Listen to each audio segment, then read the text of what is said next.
और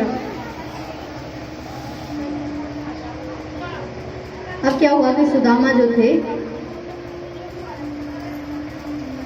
वो थोड़े से गरीब, अपने अपने शिक्षा जैसे पूरी हुई तो अपने अपने घर को लौट गए। सुदामा कृष्ण की शादी हुई, रुक्मणी से विवाह हुआ था कल, सुदामा की भी शादी हुई, बच्चे हुए, सुदामा को 4 बच्चे हो गए।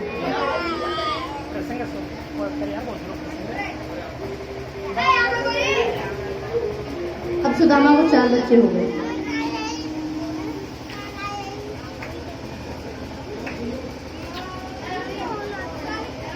और सुदामा की शादी के बाद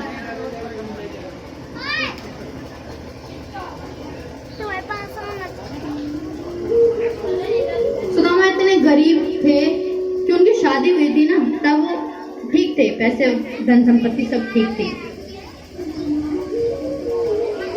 और जैसे ही बच्चे हुए गरीब होते गए।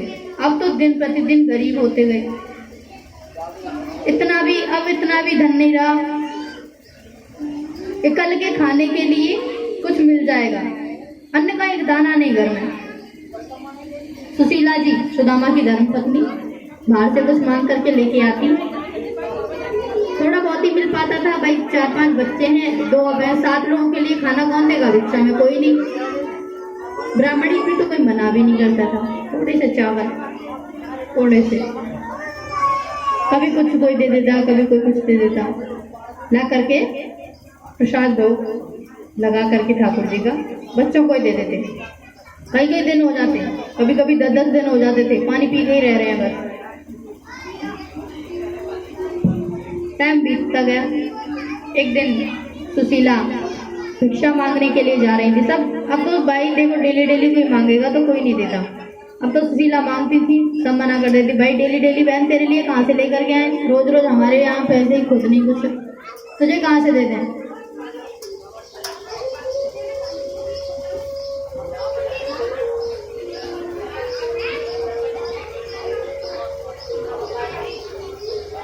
तो सुशीला घर की तरफ लौट रही थी। देखिए आज की कथा ध्यान से सुनिए, क्योंकि आज की कथा को ना आपने 6 दिन जो भी कथा भूल गई होंगी, या फिर कहीं और दिमाग चला गया, या फिर कुछ भी हो, अगर वो नहीं सुन पाई और आज अगर ध्यान से सुनते हैं ना, बस आज ये 2-3 घंटे की जो कथा है, 7 दिन की कथा का फल आपको प्राप्त होगा। और आपकी कथा तो वैसे भी सफल है। देखो बारिश तो आई गई थी, जो शुभ कार्य होने थे ना वो इस कथा में सब हुए थे। बस थोड़ी बहुत हम लोगों से चूक हो जाती है कि हम कभी ध्यान हमारा इधर उधर भटक जाता है, कोई आते हैं तो उनको देखने के लिए लग जाते हैं, तो कथा में भी थोड़ा विघ्न आता है। सुदामा की पत्नी भिक्षा मांग करके एक दिन ला रही थी, उनको एक संत मिल गए रास्ते में। अरे देवी, अब तो सुदामा जी की पत्नी है ना सुशीला? सुशीला बोली हाँ। प्रणाम किया। आपको कैसे पता, कहाँ से चली आ रही हैं? क्या बताऊं महाराज, घर में इतनी गरीबी, इतनी तंगी, बच्चे 4-5 दिन से भूखे हैं, कुछ मांगने जाते हैं तो कोई कुछ भिक्षा देती भी नहीं, क्या करें। अरे आपको भिक्षा मांगने की क्या जरूरत? संत बोले कि आपको भिक्षा मांगने की क्या जरूरत, आपके तो पति के मित्र द्वारिकाधीश हैं, द्वारिका नरेश आपके पति के मित्र हैं। अच्छा, सुदामा जी ने कभी अपनी स्त्री को ये बात नहीं बताई थी कि द्वारकाधीश सुदामा के मित्र थे। क्यों? क्योंकि जो औरत होती है ना, उसकी जबान ना थोड़ी हल्की होती है,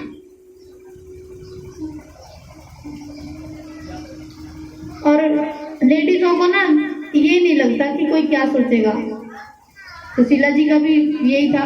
जैसे सुशीला जी को ये पता चला, तुरंत घर दौड़ी गई और सुदामा जी से पूछने लगी कि द्वारिकाधीश आपके मित्र हैं क्या? स्वामी, द्वारिकाधीश जो है वो आपके मित्र हैं क्या? अब सुदामा जी बात को काटते हुए बोले, लेके आई हो कुछ खाने के लिए, बच्चों को दे दो। सुशीला जी बोली, हमने आपसे कुछ पूछा है, आपने उसका उत्तर नहीं दिया। कहो देवी क्या बात है? तो जो द्वारका नरेश हैं वो आपके मित्र हैं क्या? सुदामा जी बोले हाँ, मित्र हैं वो मेरे बचपन के, सखा है मेरे, और मित्र ही नहीं, सखा भाई जो भी है सब कुछ मानता हूँ उनको। सुशीला जी बोली, यदि वो आपके मित्र हैं और आप वहां पर जाएंगे, उनसे कुछ मांगेंगे, तो आपको मना तो नहीं करेंगे वो। अब सुदामा जी बड़े परेशान, अगर जाना चाहते तो हम पहले ही न चले जाते, इतने बुरे दिन कब से देख रहे हैं। सुदामा जी ने कहा, देखिए देवी, सब कुछ मानूंगा, परंतु आपकी ये बात नहीं मानूंगा, नहीं जाऊंगा मैं द्वारका, इस कंडीशन में नहीं जाऊंगा। आप क्यों भेज रही हो मुझे? इसलिए कि कन्हैया मेरी हालत को देखे और मुझ पर तरस खाकर मुझे भिक्षा दे, मैं नहीं लेके आऊंगा। सुशीला जी ने कहा कि देखिए आपको जाना तो पड़ेगा। सुदामा जी ने खूब मना की, नहीं जाऊंगा। बोले जाना तो पड़ेगा, कुछ भी कर लो, नहीं जाऊंगा, नहीं जाऊंगा, नहीं जाऊंगा, घर पे नहीं आऊंगा। आज की बात यदि तुमने ऐसी बात करी तो कहीं दूर रहूंगा, तपस्या करूंगा, भगवान का भजन करूंगा, नहीं आऊंगा।